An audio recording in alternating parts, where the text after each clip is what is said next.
오늘은 다윗의 시편 중에 하나를 또 살펴보실 텐데요. 하나님과 성도가 함께할 때에 그 인생을 거룩한 성화의 여정이다라고 자주 설명을 합니다. 그 성화의 여정에서 많은 변화가 일어나죠. 내부적인 변화, 또 외부적인 변화. 주님과 함께하는 즐거운 여정이 되어집니다. 주님과 함께하는 신앙 여정. 행복하십니까? 네. 더 적극적으로 응답하실 수 있도록 제가 3개의 질문을 더 드리겠습니다. 주님과 함께 가는 믿음 여정이 기대되십니까? 네, 2번째 질문인데요. 주님과 동행하며 주님이 함께 가자 하실 때 어디든 따라가시겠습니까? 네, 이제 한 가지만 더 묻겠습니다. 주님이 함께 하시며 발생하는 모든 일에는 주님의 선하시고 의로운 계획이 담겨 있는 것을 믿으십니까? 네, 그래서 주님과 함께하는 모든 것이 성도에게는 행복이 되어집니다. 우리의 작은 활동 하나하나가 하나님께 영광이 됩니다. 그리고 우리 자신에게는 행복의 열매들로 가득 맺어지는 활동이 되어지고요. 이웃을 향해서 주님께서 우리를 사랑하신 그 사랑이 또 계속해서 전달되고 흘러가게 되는 선하고 진실한 활동들로 이루어지게 되죠. 그런데 우리가 이 성화의 여정을 행복하다라고 방금 대답하셨는데 불청객이 등장하고 있습니다. 주님이 함께 하시고 주님과 동행하며 주님이 기뻐하시는 활동을 하는데 정서적 변화에 있어서 불쾌감이 들 때가 종종 발생합니다. 그 중에 한 가지가 바로 죄책감입니다. 하나님과 함께 할 때 우리는 섬세한 감정의 변화를 느끼게 되는데요. 기쁨, 슬픔, 분노, 용서, 자족하는 마음, 결핍된 마음, 공허한 마음, 또 충만한 마음, 좌절, 소망, 그 외에도 너무나 다양한 감정적인 변화를 느끼죠. 이런 감정 변화를 기독교 신앙이 없는 사람들도 느낍니다. 하지만 비기독교인들은 양심의 기능으로 일부분만 느낄 수 있고 성도는 성령과 연합되어 있기에 성령께서 우리의 정서를 점점 섬세하게 변화시킵니다. 그리고 성도의 정서의 방향이 자신에게 몰입하는 것이 아니라 누구를 향하게 될까요? 주님을 향하게 되죠. 이것이 성화의 행복입니다. 오늘 시편 38편의 내용을 제가 2번에 나누어서 살펴보려고 하는데요. 1절부터 10절은 다윗이 죄책감의 고통으로 괴로워하며 자신의 신체적 질병의 현상들을 토로하고 있는 장면입니다. 이 시편 38편은 시편 6편, 32편, 또 51편과 이어져 다윗의 범죄로 고통받고 있는 현실을 보여주고 있는데요. 다윗이 밧세바와 범죄를 저질렀죠. 그 모든 과정에 하나님 앞에 회개하는 현상을 자세하게 설명하는 시편입니다. 다윗의 질병, 그리고 그가 느끼는 큰 죄책감, 이 정서가 그를 거룩하게 변화시켰습니다. 이 은혜가 오늘 우리 수요 예배 가운데 함께하기를 주님의 이름으로 축원합니다. 이제 말씀을 좀 구체적으로 살펴보실까요? 다윗은 지금 하나님의 징계를 받고 호소하고 있는데요. 1절과 4절 다시 한번 읽도록 하겠습니다. 시작. 여호와여 주의 노하심으로 나를 책망하지 마시고 주의 분노하심으로 나를 징계하지 마소서. 주의 화살이 나를 찌르고 주의 손이 나를 심히 누르시나이다. 주의 진노로 말미암아 내 살에 성한 곳이 없사오며 나의 죄로 말미암아 내 뼈에 평안함이 없나이다. 내 죄악이 내 머리에 넘쳐서 무거운 짐 같으니 내가 감당할 수 없나이다. 지금 큰 2가지의 고통이 있다고 합니다. 1, 2절은 자신이 화살을 맞은 고통이 있고 3, 4절은 무거운 짐을 진 고통이 자신을 힘들게 한다라고 이야기하죠. 2절에 보면 이 화살이 하나님의 분노를 생생하게 표현하는 은유적 용어라고 설명이 됩니다. 하나님의 분노와 진노가 화살처럼 누구를 공격하고 있습니까? 다윗을 지금 공격하고 있는 것이죠. 하나님께서 자신이 사랑하는 자녀를 향해 지금 활을 쏘고 계시는 이 장면, 어색하십니까? 당연한 것입니까? 혼날 짓을 했으면 어떻게 돼야 되죠? 매를 벌었으면 어떻게 돼야 합니까? 자, 사랑하는 자녀를 향해 지금 활을 쏘고 계시는 주님. 이 장면이 어색하십니까? 당연하십니까?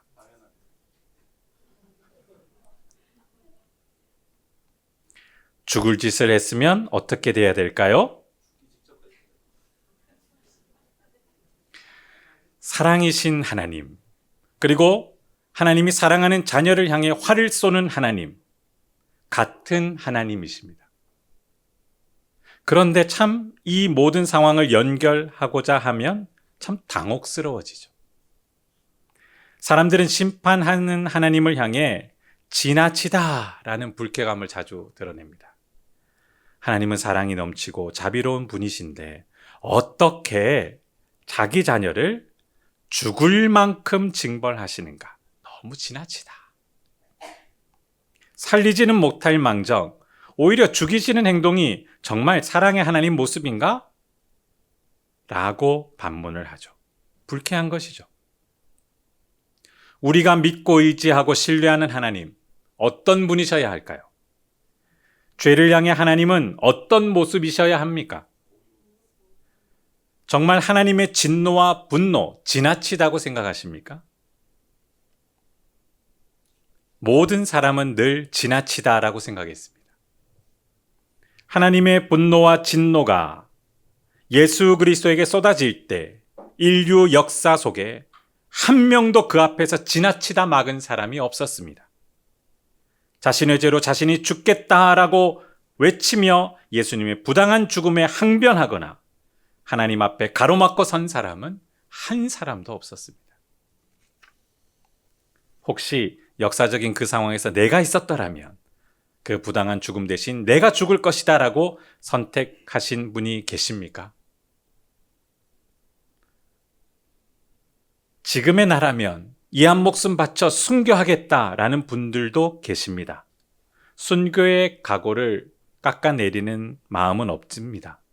그러나 그렇게 순교를 각오할 수 있게 된 것은 우리 스스로가 아니라 성령께서 우리를 거룩하게 변화시키셨기에 그런 용기 있는 말을 할 수 있게 된 것입니다.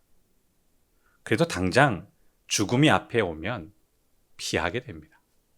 제가 확인 질문하겠습니다. 상당히 불쾌한 질문인데요. 3가지를 질문하겠습니다. 사업하다가 하나님 뜻과 기준에 어긋난 범죄를 저질렀을 때 즉시 사업이 망해도 괜찮으시죠? 2번째 불쾌한 질문입니다. 자신도 모르는 죄를 지었습니다. 집안이 망해야 되고 자녀들도 생을 마감하고 자신도 생을 마감해야 합니다. 괜찮으시죠? 마지막 3번째 질문입니다. 우리 교회가 하나님 기뻐하시는 생명을 살리고 지키는 활동을 하지 않을 때 교회가 흩어져도 괜찮으시죠? 인류 중에 단 한 사람도 자신이 마땅히 죽어야 됨을 알고도 죽기를 스스로 자청하거나 기뻐하는 사람은 한 사람도 없습니다. 현실의 고통이 너무 커서, 육체적인 고통이 너무 커서 죽기를 바라는 경우는 있어도 스스로 자신의 죄 때문에 죽기를 바라는 사람은 아무도 없습니다. 1, 2절 다시 한번 보십시오. 다윗은 자신의 범죄로 하나님의 징계를 받으며 우리와 똑같이 고통으로 호소합니다. 여호와여, 주의 노하심으로 나를 책망하지 마시고 주의 분노하심으로 나를 징계하지 마소서. 주의 화살이 나를 찌르고 주의 손이 나를 심히 누르시나이다. 지금 이 시편의 배경은 다윗의 범죄라고 했습니다. 살인죄와 간음죄를 저질렀습니다. 그렇다면 거기에 대하여 징계를 받을 때 어떤 말이 나와야 할까요? 네, 죄송합니다. 잘못했습니다. 용서해 주십시오. 그런데 이 호소는 하나님 앞에서 손살에 치며 제발 분노와 징계를 멈춰달라고 그냥 울부짖는 모습입니다. 겸손한 모습이 아니죠. 자신의 죄를 반성하는 진지한 모습도 아닙니다. 마치 어린아이가 부모의 회초리를 맞다가 더 이상 견디지 못해 도망치며 그 부모의 손을 잡으며 벌벌 떨며 이제 그만하라고요. 이러다 죽을 것 같아요. 라고 외치는 것과 같습니다. 저도 아주 어렸을 때에 아버지로부터 처음 종아리를 맞은 기억이 있습니다. 맞다가 식탁 밑으로 도망쳤습니다. 뭔 죽을 죄를 졌을까요? 거짓말을 했습니다. 할머니와 어머니가 말리셨습니다. 할머니의 한마디가 아버지 행동을 멈췄습니다. 이러다 애 잡겠다. 저희 아버지는 매우 신사적이시고 점잖으신 분입니다. 폭력적이지 않으십니다. 그런데 거짓말을 해서 제가 그날은 정말 처절하게 맞았습니다. 지금 이렇게 처벌하면 안 되죠. 네. 무섭고 두렵고 아프고 화가 나서 소리 지르며 그만하세요 라고 울부짖으며 저는 결코 점잖지 못했습니다. 아버지, 제가 잘못했습니다. 합당한 벌을 받겠습니다. 기꺼이 처벌해 주십시오. 이런 얼마나 멋졌겠습니까? 근데 그렇게 행동하지 않았습니다. 사람은 누구나 자신의 죄로 처벌받을 때 마땅하다 여기며 하나님 앞에서 진지하거나 점잖게 행동하지 못합니다. 이것이 죄의 본 모습이죠. 피하고 부정하고 이러다 죽겠다라고 항변하며 하나님의 분노와 심판을 지나친 행동이다라고 비난합니다. 다윗도 지금 하나님을 향해 감당을 못하겠다라고 너무 지나치십니다라고 호소하고 있는 것이죠. 또 죄의 무게감, 하나님의 심판의 무게감 때문에 절규합니다. 3, 4절에 그렇게 나오는데요. 주의 진노로 말미암아 내가 살에 성한 곳이 없사오며 나의 죄로 말미암아 내 뼈에 평안함이 없나이다. 내 죄악이 내 머리에 넘쳐서 무거운 짐 같으니 자신이 어떻게 할 수 없다고 얘기합니까? 감당할 수 없습니다. 신체적 고통, 심리적 고통, 죄책감이 짓누르며 감당할 수 없는 고통을 경험하고 있습니다. 질병이 어떤 질병인지 기록되지 않아서 정확하게 알 수는 없습니다. 그런데 그 신체적 고통은 죽음을 직면하는 큰 질병이었습니다. 사람이 죽을 병에 걸리면 마약성 진통제가 처방이 됩니다. 고통을 경감시키려는 의료적 처방이죠. 그런데 마약성 진통제도 듣지 않으면 사람이 어떻게 되는지 아십니까? 기절합니다. 그래야 자신이 살 수 있기 때문에 그런 것이죠. 지금 다윗은 그런 고통을 신체적으로 3절에서 느끼는 겁니다. 내 살에 성한 곳이 없이 저는 정말 죽을 것 같습니다. 뼈가 썩어 들어갑니다. 4절을 보시면 죄의 무게에 짓눌리며 비명을 지릅니다. 하나님의 징계의 무게감을 몸으로 정서적으로 느끼며 절규하고 있는 것이죠. 그리고 더 비참한 것은 5절부터 9절까지의 내용인데요. 질병의 고통을 다윗이 정말 섬세하게 10절까지 묘사하고 있습니다. 하나님의 심판과 징계로 자신에게 질병이 발생했습니다. 그리고 정서적 고통도 함께 일어납니다. 이렇게 다윗이 자세하게 묘사한 목적이 있는데요. 자신의 죄책감을 이 성경을 읽는 모든 사람들에게 전달하려는 마음 때문에 그렇습니다. 이 죄책감에 대해서 사전을 찾아봤는데요. 저지른 잘못에 대하여 책임을 느끼는 마음이라고 합니다. 스스로 자신의 죄에 반응하고 자신을 꾸짖는 정서라고 하죠. 사람은 살다 보면 잘못을 저지를 수 있습니다. 그래서 불쾌한 죄책감이 듭니다. 그런데 이 죄책감이 들 때에 일반적으로 사람들은 어떻게 반응한다고요? 반성하고 고치려고 하죠. 그 죄책감을 사라지게 하려고 행위로 고치려고 합니다. 그래서 책임감이 있는 사람들은 그 죄책감을 무시하지 않습니다. 질문 하나 더 드리겠습니다. 그리스도인들은 책임감 있는 사람입니까? 무책임한 사람입니까? 그럼 우리는 우리의 죄책감을 어떻게 해결하죠? 네, 그게 정답인데요.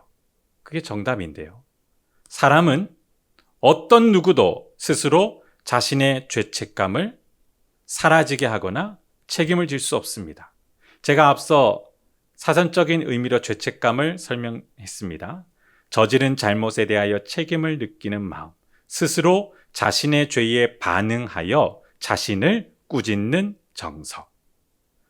스스로가 자신의 죄에 반응하여 자신을 꾸짖습니다. 근데 사람 중에 누가 자신을 꾸짖을 수 있습니까? 지나치다 항변합니다. 할 만큼 했다라고 합니다. 이 정도면 나도 벌 받을 만큼 받았다라고 이야기합니다. 지금 다윗은 자신의 살인죄와 간음죄로 하나님의 형벌을 받습니다. 그런데 그 고통을 묘사합니다. 받아들여야 되는데 못 받아들이고 있습니다. 지금 어느 정도로 처절한지 아십니까? 5, 6절을 보면 상처에서 썩은 내가 진동을 합니다. 내 몸의 상처가 점점 골만 냄새나는 것을 내가 저지른 어리석은 죄들 때문임을 압니다. 그리고 나의 허리가 구부러져 땅에 닿을 정도가 되도록 저는 온종일 슬픔이 가득 차 있습니다. 신체적 고통을 호소합니다. 이것은 참회의 반응이 아닙니다. 정말 아파서 처절하게 비명을 지르는 것입니다. 그리고 또 7, 8절을 보실까요? 몸이 펄펄 끓고 있습니다. 내 허리에 열기가 가득하고 내 살에 성한 곳이 한 군데가 있습니까? 없습니까? 없죠. 내가 피곤하고 심히 상하여 마음이 불안하여 신음하나이다. 고열에 사람이 시달리면 어떤 현상이 신체에 나타나는지 아십니까? 장기가 익는다고 합니다. 우리 어린 자녀들이 고열에 시달리면 부모가 사시나무 떨듯 마음이 떨리죠. 저도 저희 자녀들을 키울 때 그랬습니다. 40도 이러면 미칩니다. 어린아이들이기 때문에 40도가 버티는 거지 성인 같으면 40도가 되면 어떻게 될까요? 이건 난리가 나는 거죠. 얼음물에 그대로 담궈야 합니다. 장기가 익습니다. 뇌가 손상되고 신체 안에서 스스로를 죽이는 활동이 일어납니다. 고열에 시달리는 비참한 현상. 다윗이 지금 그것을 경험합니다. 그러다 보니 9, 10절 점점 눈동자에서 초점을 잃습니다. 주여 나의 모든 소원이 주 앞에 있사오며 나의 탄식이 주 앞에 감추이지 아니하나이다. 10절 함께 읽으실까요? 시작. 내 심장이 뛰고 내 기력이 쇠하여 내 눈에 빛도 나를 떠났나이다. 사람이 눈동자에서 초점을 잃으면 이제 죄송한 표현입니다. 맛이 간다라고 하죠. 의사들이 눈동자를 보지 않습니까? 동공을 봅니다. 의식 있는가 없는가. 다윗은 눈의 초점을 잃었고 심장 박동은 미친 듯이 뜁니다. 고통의 한숨을 헐떡거리며 겨우 내쉬고 있습니다. 이렇게 자신의 신체적 질병을 자세하게 묘사한 것은 자신의 죄책감, 그 처절한 죄책감을 함께 표현하는 목적이 담겨 있습니다. 죄를 감당할 수 없는 절망감에 빠졌고 하나님 심판 앞에서 감당하지 못하는 비참함에 빠졌고 책임감 있게 죄를 해결하지 못하는 처절함, 이 감정이 복합적으로 자신을 짓누르고 있습니다. 다윗이 왜 이렇게 절규하며 호소할까요? 아무리 죄를 지어도 이렇게까지 처절하게 형벌 받아야 되겠냐? 생각해봐라. 너무 힘들지 않냐? 하나님 너무하신 것 아니냐라고 우리에게 동의를 요청하려는 목적은 아니었을 것입니다. 다윗은 지금 자신의 처절한 고통을 자세하게 묘사한 이유는 자신의 시선을 우리가 바라보기 원하는 마음에 기록하고 있습니다. 다윗은 간음과 살인죄로 하나님 심판을 받고 있습니다. 질병으로 발생한 처참하고 비참한 상황을 죄책감과 연결해서 자세하게 기록했습니다. 그의 시선을 한번 따라가 볼까요? 1절 보십시오. 누구를 향하여 다윗은 호소하고 있습니까? 네, 여호와를 향하여. 그리고 2절에 보면 누구의 화살을 보고 있습니까? 주님의 화살, 자신을 향하여 화살을 쏘실 때에 그 주님을 보죠. 3절을 보면 누구의 진노를 직관하고 있습니까? 주님의 진노가 자신에게 쏟아지는 것을 바라보고 있습니다. 그리고 또다시 시선은 자신에게로 향하는데요. 4절과 8절, 내 죄악이, 내 상처가, 내가 아프고 내 허리에 내가 피곤하여. 자신에게로 시선이 갔다가 9절, 다시 누구에게로 시선이 갑니까? 주님께로. 주여, 주 앞에 있사오니 주 앞에 감추이지 아니하나이다. 그리고 10절에 또다시 시선은 어디로 가고 있습니까? 내 심장, 내 눈의 빛도 잃었다. 시선이 교차로 주님과 자신에 향하고 있습니다. 그런데 그가 주님을 향하여 시선을 고정할 수 있었던 것은 그것이 바로 성령의 역사이며 성화의 한 현상임을 우리는 확신해야 합니다.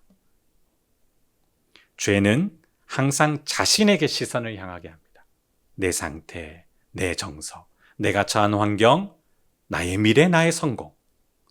그러나 성령의 역사로 성화가 우리에게 진행될 때 우리는 시선을 주님께 점점 고정하게 되죠. 죄책감이 생겨도 누구를 바라보게 될까요? 아프고 슬플 때 누구를 바라보게 될까요? 행복하고 기쁠 때 누구를 바라보게 될까요? 그것이 성령의 내주하심으로 성도들에게 일어나는 거룩한 성화의 현상입니다. 고통에 울부짖는 한 사람일지라도 그 시선이 주님께 있다면 그는 살 수 있습니까? 살 수 없습니까? 어떻게 보장하십니까? 그가 누구를 보기 때문이죠? 맞습니다. 처절함 속에서 다윗이 소망을 가질 수 있었던 건 그가 누구를 보았기 때문입니까? 진노의 화살, 심판의 화살, 그 화살을 쏘시는 분이 하나님이신데 그 하나님이 자기를 향하여 화살을 쏠 때 다윗은 어디에 시선이 고정되었을까요? 주님께 고정되어 있었다라고 저는 생각합니다. 왜냐하면 주님의 그 진노의 화살은 다윗의 죄를 제거하시는 하나님의 공의로운 행위이기 때문에 그렇습니다. 하나님이 자신의 사랑하는 자녀를 향해 심판과 진노의 화살을 쏘실 때가 있습니다. 그 화살을 쏘시는 분이 원수입니까? 우리의 아버지이십니까? 그러면 그 아버지께서 심판의 화살을 쏘실 때 우리에게 어떤 일이 일어날지 기대가 되십니까? 쉽게 얘기를 못하죠. 너무 처절하기 때문에. 그러나 그 주님이 우리를 향해 심판의 화살을 쏘시기에 우리는 죄로부터 자유하여 회개하며 회복될 줄 믿습니다.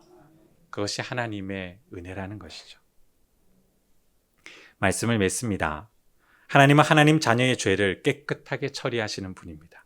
그 방법은 정말 지나치다 싶을 만큼, 혹독하다 싶을 만큼 불쾌한 행동입니다.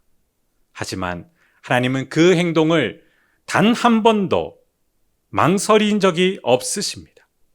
사랑하는 자녀가 울부짖으며 손사래치며 숨을 헐떡거리며 이러다 정말 죽겠다니까요. 너무 지나치세요. 라고 외치더라도 하나님은 단호하게 우리의 죄를 처리하시기 위해 심판의 화살을 우리를 향해 쏘십니다. 그리고 그 화살을 쏘는 자신을 향해 우리의 시선을 고정시키십니다. 나를 보라고. 내가 너의 죄를 처리할 것이라고.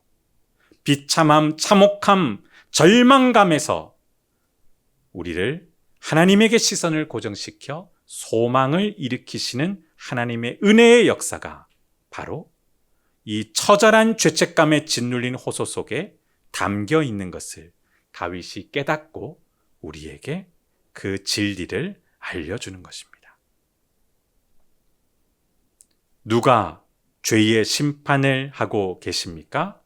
우리를 사랑하시는 하나님 아버지이십니다. 누가 우리 죄를 위해 대신 죽으셨습니까? 우리 주 예수 그리스도이십니다. 누가 우리의 그 고통의 절규와 처절함에 함께 붙잡고 아파하십니까? 성령 하나님께서 함께 하십니다. 오늘 저녁 처절한 신음과 죽음의 냄새가 진동하며 모든 사람이 회피하고 외면하는 비참한 상태일지라도 우리 죄를 깨끗하게 처리하시며 다시 회복시키시는 하나님의 단호한 사랑 앞에 우리의 시선을 고정하고 하나님을 향해 더욱 신뢰하며 찬양하며 회복되어지는 저와 여러분 되기를 주님의 이름으로 축원합니다. 스스로를 반성하고 스스로의 죄를 해결할 수 있는 사람은 아무도 없습니다. 그러나 주님이 계시기에 우리의 죄는 해결될 줄 믿습니다. 손살에 치는 우리를, 이러다 죽겠다라고 항변하는 우리를 주님께서는 견고한 마음으로 거룩하게 하실 줄 믿사오니 부산사랑의 교회를 정결케 하여 주시옵소서. 또한 그 정결함의 열매 중에 하나는 시선의 변화임을 믿습니다. 주님께 시선을 고정시켜 주시옵소서. 우리의 믿음의 자녀들 주님만 보게 하여 주옵소서. 주님이 보여지게 하옵소서. 부모님의 신앙이 아니라, 부모님의 믿음이 아니라 우리의 자녀들의 믿음 고백이 넘치게 될 줄 믿습니다. 그때까지 인내하며 사랑으로 하나 되어 기도할 때에 역사를 이루어 주실 줄 믿습니다. 하나님 아버지, 또한 2025년 우리가 주님 주시는 마음으로 지금까지 달려왔습니다. 오직 예수 그리스도만을 믿게 하시니 감사합니다. 그 예수 그리스도를 전하며 우리 자신이 살고 우리 가족이 살고 우리 이웃이 살아나게 하시니 감사합니다. 사단과 하나님 경외하지 않는 사람들은 여전히 비난하겠죠. 뭐가 이룬 게 있느냐? 변화가 된 게 뭐가 있느냐? 그러나 우리는 소망의 눈으로 주님을 바라봅니다. 주께서 이루실 줄 믿습니다. 이제 이 한 해도 얼마 남지 않았사오니 남은 시간 낭비하지 않고 주님만 보고 달려가는 부산사랑의 교회 되게 하여 주시옵소서. 오늘도 주님께서 주시는 안식으로 잠을 이루게 하시고 내일도 주님 주시는 힘으로 힘차게 살아가게 하실 줄 믿사오며 예수님 이름으로 기도드립니다. 아멘.